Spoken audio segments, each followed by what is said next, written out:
Vamos começar criando um diretório de trabalho. mkdir wttd. Beleza. cd wttd. Agora, a gente precisa criar um virtualenv para isolar todas as dependências do nosso projeto. Então a gente vai fazer python -m venv.wttd. No Python 3, o virtualenv já vem da biblioteca padrão. Então, quando você instala o Python, ele já está pronto para ser usado. O nome do módulo dele é venv. E eu indico a execução desse módulo como entry point passando esse parâmetro "-m". O parâmetro final é o nome do virtualenv, que eu estou usando o mesmo nome do diretório de trabalho com um ponto na frente, para indicar que é um diretório oculto.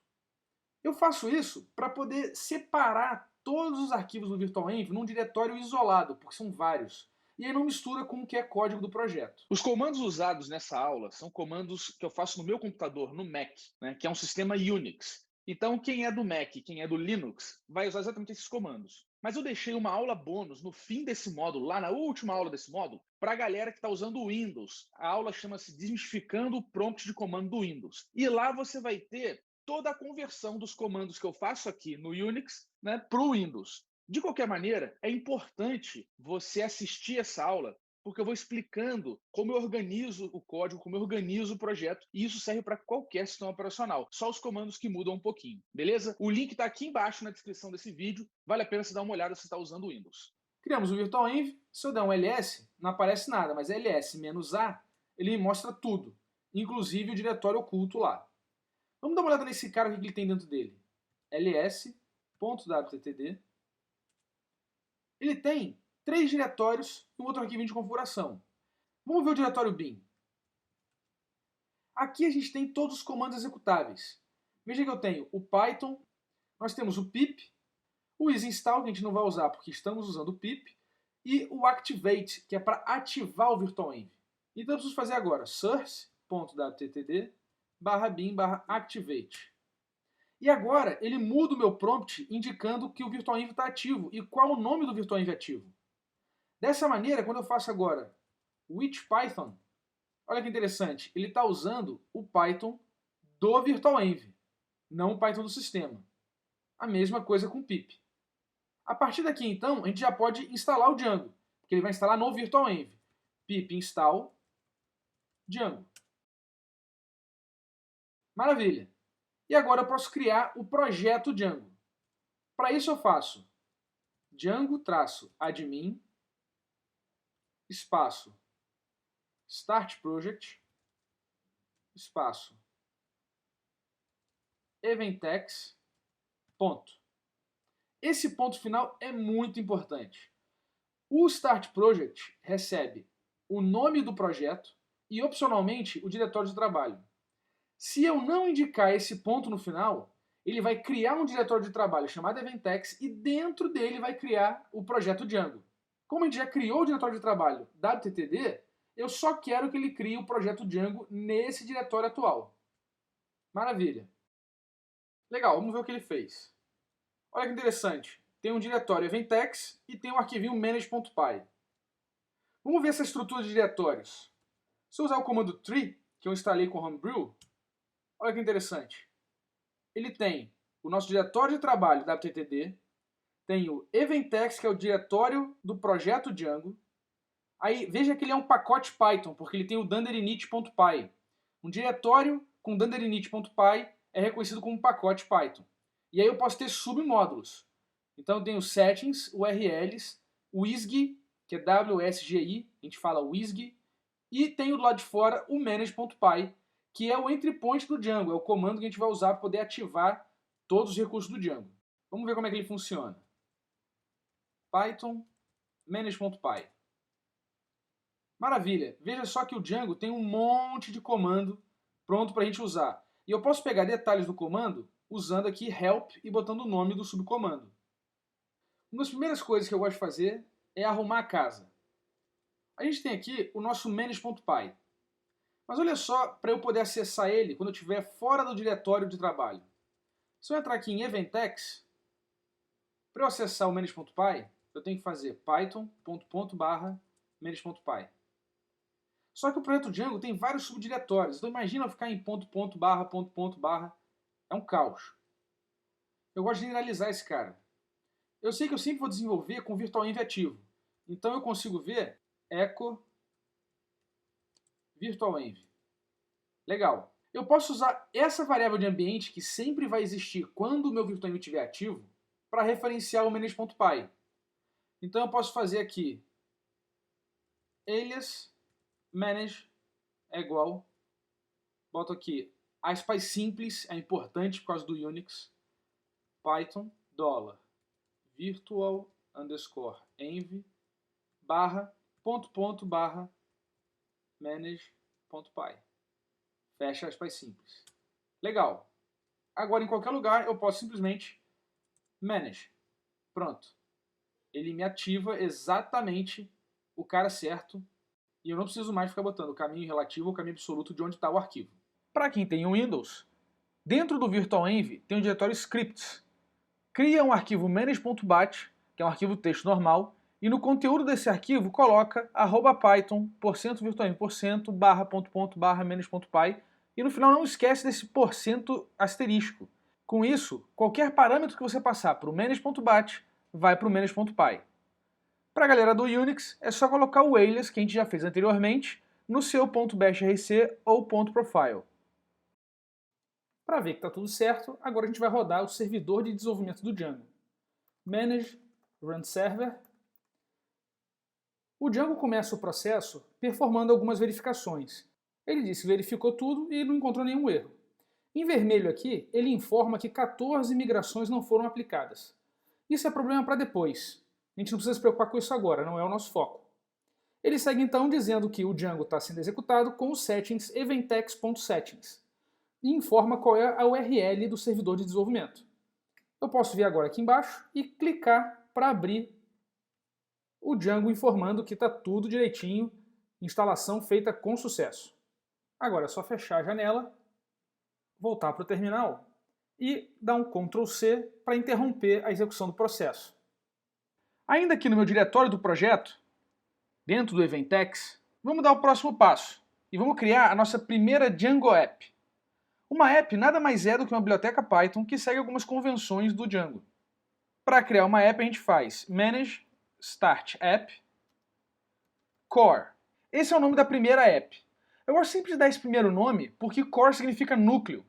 E aí eu evito aquela indecisão de escolher qual vai ser o nome do primeiro componente do sistema. A minha política é eu vou colocando as coisas ali e conforme o sistema vai crescendo, eu vou extraindo para outras apps conforme a organização fique mais evidente. Vamos voltar para o diretório de trabalho e dar uma olhada na estrutura que ficou. Veja que agora a gente tem uma estrutura um pouco maior. Vamos por partes. A gente acabou de criar nossa app core e é importante observar que o diretório core é um pacote Python. Olha o danderinit.py aqui mostrando isso pra gente. Essa nossa app core, ela tem que estar dentro de Eventex, que é o nosso diretório do projeto, e o Eventex, por sua vez, tem que estar dentro do diretório de trabalho, que é o WTTD. É muito importante ver essa ordem certinha. Então vamos recapitular. WTTD é o diretório de trabalho, Eventex é o diretório do projeto. O manage.py é irmão do Eventex.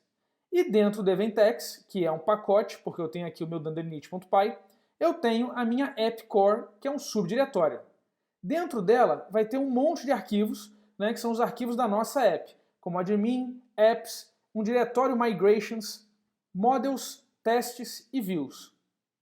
Irmão do core, temos o settings.py, o urls.py e o wisg.py. Essa estrutura é muito importante para a gente seguir adiante. Veja também que existem alguns arquivos novos que a gente não criou diretamente. O primeiro deles é o dbSQLite3. Quando a gente rodou o run server, o Python iniciou o nosso projeto Django. O Django, por sua vez, percebeu a configuração padrão do banco de dados e criou um banco de desenvolvimento SQLite. Botou o arquivo aí pra gente, automático. Além disso, o interpretador Python, conforme ele foi executando cada um dos nossos arquivos do projeto, criou aqui um outro pacote que é o PyCache. Esse diretório é um diretório que guarda o cache dos arquivos que o Python executa. Dessa forma, se eu não alterar o meu arquivo fonte.py, na próxima vez que eu rodar o programa, ele vai executar um pouco mais rápido porque eu não preciso parsear e compilar. ele já começa aqui a partir desses arquivos, que são cache binário do nosso Python.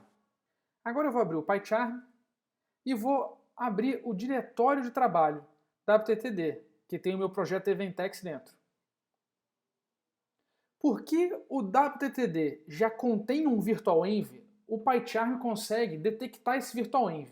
Vamos conferir se estamos com o virtualenv certinho para esse projeto.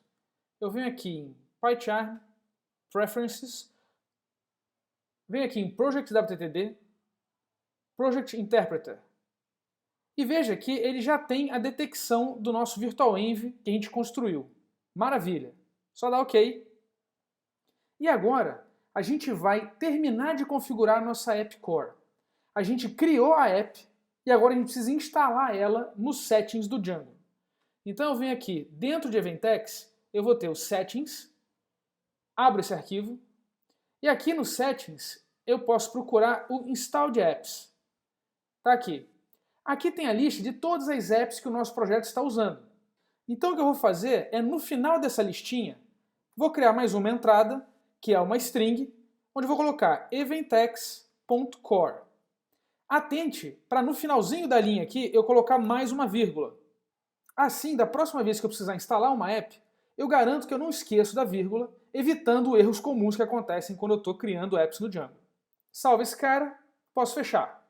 Nas versões recentes do Django, houve uma mudança de como a gente tem que chamar, apontar o pacote da nossa app. Então eu tenho que vir aqui, na nossa app core, no apps.py, e colocar ali eventex.core no nome da app. Isso não muda a forma como eu gosto de organizar o meu projeto. Na verdade, essa é uma mudança no Django que eu não concordo muito, não gosto muito, mas a gente faz funcionar assim e consegue seguir o projeto tranquilamente. Ao longo do curso, você vai ver várias coisas que o Django faz de um jeito e eu prefiro fazer de outro, porque a experiência com projetos grandes me mostrou que existem outras formas que não são as formas padrões do Django. E eu gosto de contar isso tudo para você sempre em detalhes. Agora a gente precisa criar uma rota. Então eu vou aqui no urls.py do meu projeto Eventex, e esse arquivo é a raiz de todas as rotas da nossa aplicação. O Django tem duas formas de trabalhar com rotas. Uma como caminhos, paths, outra como expressões regulares. Antigamente o padrão era com expressões regulares. Agora tem essa forma nova que é um pouco mais simples. Vamos começar por ela. Então venho aqui embaixo e vou criar uma nova rota, que é o caminho, path. Boto aqui a string vazia, porque é quando eu estiver na raiz do site, eu entrar no domínio e estiver na raiz, no barra, ele vai, na verdade, delegar isso para a nossa view home, que vai estar dentro do core. Então boto aqui, eventex.core.views.home. Eu tenho que botar aqui uma vírgula no final, porque isso aqui é uma lista de URL patterns. Olha que interessante que o PyCharm já deixa marcadinho aqui como vermelho, dizendo que eu não consegue resolver essa referência. Isso porque a gente tem que importar esse cara. Então eu venho aqui, import eventex.core.views. Maravilha, agora ele já encontra todo esse caminho. Mas veja que ele marca de novo aqui o home. E ele diz que não encontra essa referência. Vamos então lá em core, vamos em views, e vamos criar a nossa primeira view. Fazendo uma função def home. Recebe o request e retorno render request e boto aqui index.html. Maravilha, salva esse cara. Toda view do Django é um objeto chamável, seja uma função, uma classe ou uma instância. Ela sempre recebe como primeiro parâmetro uma instância de HTTP request e retorna necessariamente uma instância de HTTP response. Eu declaro aqui, como primeiro argumento, exatamente o espaço para receber essa instância de HTTP request. E no caso, a gente está usando o shortcut, o atalho render, que o Django já deixa maceteado aqui, que vai processar o request com um template que a gente vai criar, retornando uma instância do HTTP response. Então, se eu te perguntar o que é uma view do Django, ela é um objeto chamável que recebe um HTTP request e retorna o HTTP response. A nossa última etapa agora é criar o template que a gente quer renderizar. Então eu preciso vir aqui em core, botão direito, vem aqui novo, diretório, chamo ele de templates. E agora dentro do templates, botão direito novamente, novo, arquivo HTML. Maravilha, chamo ele de index.html. Legal, venho no corpo, na tag body, e vou simplesmente criar um H1 dizendo Welcome to the Eventex. Salva esse cara e agora vamos ver como é que ficou a nossa view home que renderiza o index.html. Volto lá no nosso terminal e faço manage run server. E basta agora acessar o nosso servidor de desenvolvimento. Clico aqui, maravilha, está lá nossa página index.html renderizando Welcome to the Eventex. Então, recapitulando, a gente criou um projeto Django chamado Eventex, criamos uma app core, instalamos a app core nos settings, configuramos uma rota para a raiz do site, associamos essa rota a uma view home dentro da app core e essa view ela renderiza um arquivo index.html que tem exatamente essa mensagem. Já temos tudo o que a gente precisa para seguir adiante.